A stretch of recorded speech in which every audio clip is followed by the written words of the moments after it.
ഇന്ന് നമുക്ക് നല്ല അടിപൊളിയായിട്ടുള്ള ടേസ്റ്റിയായ ചിക്കൻ റോളിൻ്റെ റെസിപ്പി നോക്കാം. ഇതൊരു ഡിന്നർ റോളായിട്ടോ ബ്രേക്ക്ഫാസ്റ്റ് ആയിട്ടോ അല്ലെങ്കിൽ സ്നാക്കായിട്ടൊക്കെ ഉപയോഗിക്കാവുന്നതാണ്. ഇതിൻ്റെ ഒരു പ്രത്യേകത എന്താണെന്ന് വെച്ചാൽ നല്ല പഞ്ഞി പോലെ ഇരിക്കുന്ന ഒരു ബണ്ണാണിത്. ഇതിൻ്റെ ബൺ റെസിപ്പി എന്ന് പറയുന്നത് നല്ല പഞ്ഞി പോലെ ഇരിക്കുന്ന നല്ല സോഫ്റ്റ് ആയിട്ടുള്ളൊരു റെസിപ്പിയാണ്. അപ്പോൾ ഒട്ടും വൈകാതെ തന്നെ നമുക്ക് റെസിപ്പിയിലേക്ക് പോകാം.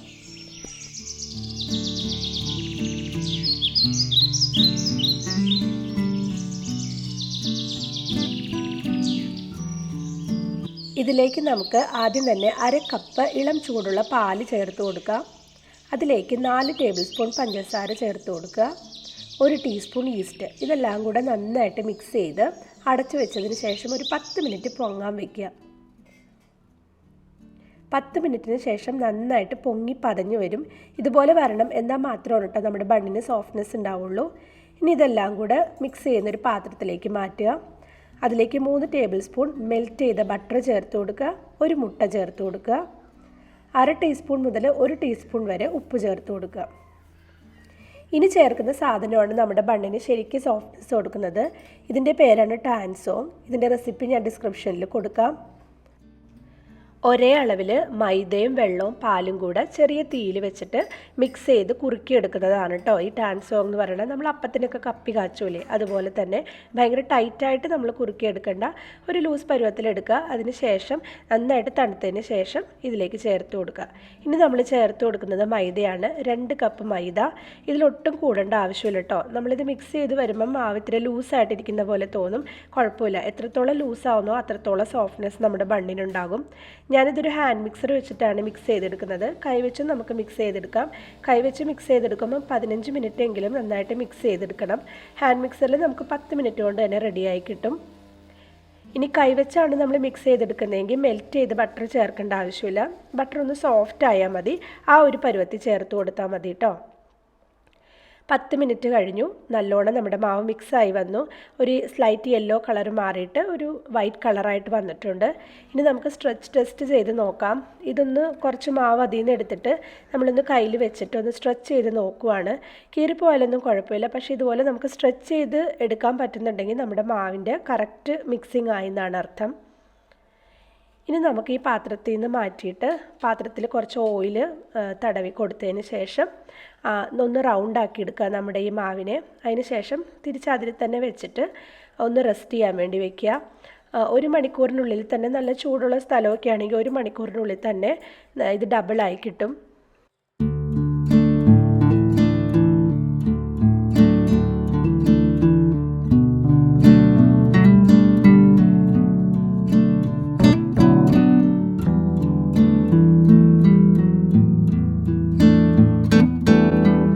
ഇനി മാവ് റെസ്റ്റ് ചെയ്യുന്ന സമയത്ത് നമുക്കിതിലേക്ക് വേണ്ട ഫില്ലിംഗ് തയ്യാറാക്കാം. ഞാനിപ്പോൾ ചിക്കൻ്റെ ഫില്ലിംഗ് ആണ് തയ്യാറാക്കുന്നത്. ഇത് നമുക്ക് വെജിറ്റബിൾ വെച്ചിട്ടും ചെയ്യാവുന്നതാണ് കേട്ടോ. ഇതിൻ്റെ ഫുൾ റെസിപ്പി ഞാൻ ഡിസ്ക്രിപ്ഷനിൽ കൊടുത്തേക്കാം. ഇതിലേക്ക് നമ്മൾ ചിക്കൻ്റെ ഫില്ലിംഗ് ആണ് ചേർക്കുന്നതെങ്കിൽ ആദ്യമേ തന്നെ 2 ചെറിയ ചിക്കൻ ബ്രസ്റ്റ് പീസ് കുറച്ച് ഉപ്പും മഞ്ഞൾപ്പൊടിയും കുരുമുളക് പൊടിയും ചേർത്തിട്ട് വേവിച്ചെടുത്ത് ഇതുപോലെ ഒന്ന് ഷ്രെഡ് ചെയ്ത് മാറ്റി വയ്ക്കണം.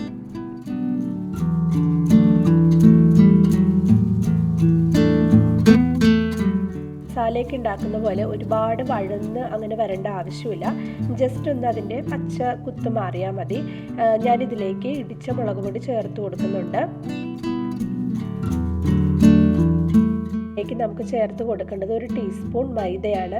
മൈദയോട് ചേർത്തിട്ട് നന്നായിട്ട് ഇളക്കി അതൊന്ന് റോസ്റ്റായി വരുമ്പോഴേക്കും നമുക്കിതിലേക്ക് ഒന്നുകിൽ ചിക്കൻ്റെ സ്റ്റോക്കോ, നമ്മൾ ആദ്യം ചിക്കൻ ബ്രസ്റ്റ് വേവിച്ചപ്പോൾ കിട്ടിയ ബാക്കി വന്ന വെള്ളം ഉണ്ടല്ലോ, ആ ചിക്കൻ സ്റ്റോക്കോ അല്ലെങ്കിൽ 1 കപ്പ് പാലോ ആണ് ചേർത്ത് കൊടുക്കേണ്ടത്. പേഴ്സണലി ഞാൻ 1 കപ്പ് പാല് ചേർക്കാനാണ് ഇഷ്ടപ്പെടുന്നത്. എനിക്കതാണ് ഒന്നും കൂടി ഇഷ്ടപ്പെട്ടത്. ഈ പാല് കൂടെ ചേർത്തതിന് ശേഷം നമുക്കൊരു 1/4 ടീസ്പൂണോളം ഗരം മസാല, അതൊരു ഇന്ത്യൻ ടേസ്റ്റ് വരാൻ വേണ്ടിയിട്ടാണ്, ചേർക്കണമെന്ന് നിർബന്ധമില്ല. ഒരു 1/4 ടീസ്പൂണിൽ താഴെ ആയാലും കുഴപ്പമൊന്നുമില്ല. അതുകൂടെ ചേർത്ത് നന്നായിട്ട് ഡ്രൈ ആയി വരുന്നത് വരെ ഇളക്കി കൊടുത്തുകൊണ്ടിരിക്കുക. അപ്പോൾ നമ്മുടെ ഫില്ലിങ് റെഡി ആയിട്ടുണ്ട്. നമുക്കിനി ഇത് തണുക്കാനായിട്ടൊരു പാത്രത്തിലേക്ക് മാറ്റാം. ഇപ്പം നമ്മുടെ മാവ് 1 മണിക്കൂറിന് ശേഷം നല്ലോണം പൊങ്ങി വന്നിട്ടുണ്ടായിരുന്നു. ഞാൻ 1 മണിക്കൂറിന് ശേഷം എൻ്റെ ഫില്ലിങ് തണുത്ത് വരാത്തത് കാരണം ഞാൻ ഫ്രിഡ്ജിലേക്ക് മാറ്റിയായിരുന്നു കേട്ടോ. നമുക്കങ്ങനെ അപ്പം തന്നെ ഉണ്ടാക്കാൻ സമയം കിട്ടിയില്ല എന്നുണ്ടെങ്കിൽ ഫ്രിഡ്ജിലേക്ക് മാറ്റി വെച്ചാൽ മതി. ഇനി ഉണ്ടാക്കുന്ന സമയത്ത് നമ്മൾ ഫ്രിഡ്ജിൽ നിന്ന് എടുത്ത് 1 അരമണിക്കൂർ പുറത്ത് വെച്ചതിന് ശേഷം ബാക്കി പ്രോസസ്സ് കണ്ടിന്യൂ ചെയ്താൽ മതി. പൊങ്ങി വന്നതിന് ശേഷം അതിൻ്റെ എയർ ബബിൾസൊക്കെ ഒന്ന് നന്നായിട്ട് കളഞ്ഞ് ഒന്ന് സോഫ്റ്റായിട്ട് അതിനെ ഒന്നുകൂടി ഒന്ന് കുഴച്ചെടുക്കുക. ഒത്തിരി പ്രഷർ കൊടുത്ത് കുഴയ്ക്കേണ്ട ആവശ്യമില്ല. ഒന്ന് സോഫ്റ്റായിട്ട് അതിൻ്റെ എയർ ബബിൾസ് പോയാൽ മാത്രം മതി. അതിന് ശേഷം അതിനെ ഒന്ന് പരത്തിയതിന് ശേഷം ഈക്വൽ പാർട്സ് ആയിട്ട് കട്ട് ചെയ്തിട്ട് ഉരുളകളാക്കി എടുക്കുകയാണ് വേണ്ടത്. ഉണ്ട പിടിക്കാൻ അറിയാമെന്നുണ്ടെങ്കിൽ നമുക്ക് അങ്ങനെ ചെയ്യാം. അതങ്ങനെ അറിയില്ല എന്നുണ്ടെങ്കിൽ ഒന്ന് പരത്തിയതിന് ശേഷം ഈക്വൽ പാർട്സ് ആയിട്ട് കട്ട് ചെയ്യുക. ഓരോ പാർട്സും എടുത്തിട്ട് നമ്മൾ ഇതുപോലെ ഉരുളകളാക്കി മാറ്റുക കേട്ടോ.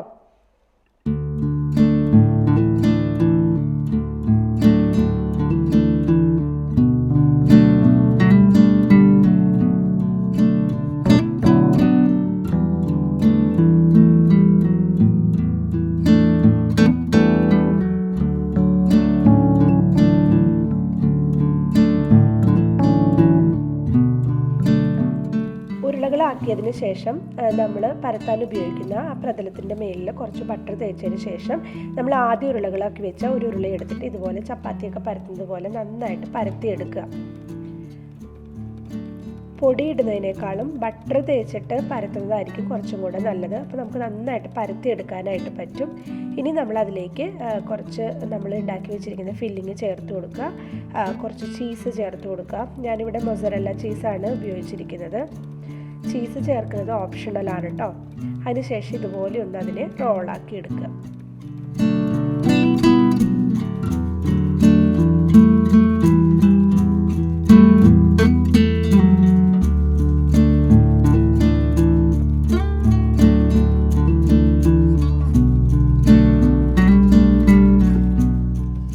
എല്ലാ ഉരുളകളും റോളാക്കിയതിന് ശേഷം നമുക്കൊരു അരമണിക്കൂർ വീണ്ടും അതിനെ ഒന്ന് പൊങ്ങാൻ വയ്ക്കാം. പരത്തിയ ഉടനെ തന്നെ ബേക്ക് ചെയ്തെടുക്കാനായിട്ട് നോക്കരുത്. ഒന്നുകൂടി ഒന്ന് പൊങ്ങി വരണം. ഇതിനെ നമ്മൾ ഡബിൾ പ്രൂഫിംഗ് എന്ന് പറയും. അങ്ങനെ ചെയ്തതിന് ശേഷം മാത്രമേ ബേക്ക് ചെയ്തെടുക്കാൻ പാടുള്ളൂ. ഇനി അരമണിക്കൂർ കഴിഞ്ഞപ്പോഴേക്കും നന്നായിട്ട് പൊങ്ങി വന്നിട്ടുണ്ട്. ഒരു മുട്ട എടുത്ത് നന്നായിട്ട് പതപ്പിച്ചതിന് ശേഷം നമുക്ക് ഈ ബണ്ണിൻ്റെ മേളിലേക്ക് ഒന്ന് ബ്രഷ് ചെയ്ത് കൊടുക്കാം. അതിനുശേഷം ഞാനിവിടെ എള്ളാണ് ചേർത്ത് കൊടുക്കുന്നത്. വെളുത്ത എള്ളും ചേർത്ത് കൊടുക്കുന്നുണ്ട്, കറുത്ത എള്ളും ചേർത്ത് കൊടുക്കുന്നുണ്ട് കേട്ടോ.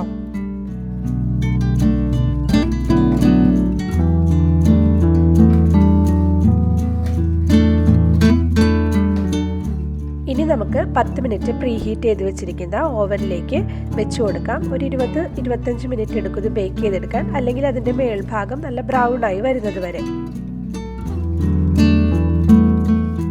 ഇത് എടുത്ത ഉടനെ തന്നെ അതിൻ്റെ മേലേക്ക് കുറച്ച് ബട്ടർ ഒന്ന് ബ്രഷ് ചെയ്ത് കൊടുക്കുക. അങ്ങനെ ചെയ്തില്ലെങ്കിൽ നമ്മുടെ ബണ്ണിൻ്റെ മുകൾ ഭാഗം ഹാർഡായി പോകും. അപ്പോൾ അത് സ്കിപ്പ് ചെയ്യാൻ വേണ്ടിയിട്ടാണ് നമ്മളിതുപോലെ ചെയ്ത് കൊടുക്കുന്നത് കേട്ടോ. തണുത്തതിന് ശേഷം നമുക്ക് ഉപയോഗിക്കാവുന്നതാണ്. നല്ല പഞ്ഞി പോലത്തെ നല്ല ടേസ്റ്റി ആയിട്ടുള്ള ബണ്ണ് അങ്ങനെ റെഡി ആയിട്ടുണ്ട്. എല്ലാവരും ട്രൈ ചെയ്ത് നോക്കുക. എല്ലാവർക്കും ഇഷ്ടപ്പെടും, കുട്ടികൾക്ക് പ്രത്യേകിച്ച്. അപ്പോൾ എല്ലാവരും ട്രൈ ചെയ്തതിന് ശേഷം അഭിപ്രായങ്ങൾ അറിയിക്കുക. ലൈക്ക് ചെയ്യുക, സബ്സ്ക്രൈബ് ചെയ്ത് സപ്പോർട്ട് ചെയ്യുക. അപ്പോൾ അടുത്തൊരു നല്ല വീഡിയോ ആയിട്ട് വരുന്നത് വരെ താങ്ക് യു. Bye bye.